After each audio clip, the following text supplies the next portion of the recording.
দিক থেকে হামলা করছে, সোজা কথা নয়, কোনো রাস্তা নাই। কয় দিক থেকে হামলা করছে? ডান থেকে, বাম থেকে, পেছন থেকে হামলা করে দৌড়ানি দিছে। মুসা আলাইহিস সালাম তার উম্মতদেরকে নিয়ে সামনের দিকে যেতে যেতে যেতে যেতে সমুদ্রের কিনারায় চলে গেছে। ফেরাউনের বাহিনী মনে করছে এইবার যাইবা কোথায়, আর তো পালাবার কোনো রাস্তা নেই। এবার মুসা আলাইহিস সালামের উম্মতরা বলতেছে ইন্না লা মুদরিকুন, আমরা তো ধরা পড়ে গেছি, আমরা এখন কোন দিকে যাব মুসা? আমাদের তিন দিকে ফেরাউনের বাহিনী, সামনে তো সমুদ্র, এখন আমাদের কি হবে? এবার মুসা আলাইহিস সালাম বলতেছে লা তাখাফ ইন্নাল্লাহ মা'ানা, ভয়ের কোনো কারণ নাই, আল্লাহ তো আমাদের সাথে আছে। আল্লাহ মুমিনদের সাথে আছে না নাই? চিল্লায় বলো আছে না নাই?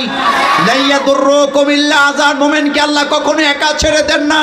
আল্লাহ বলেছেন বাতিল শক্তি তোমাদেরকে সাময়িক কষ্ট দিতে পারবে, আমার জমিন থেকে নিশ্চিহ্ন করে দিতে পারবে না। এ ওয়াদা কার? এ ওয়াদা কার?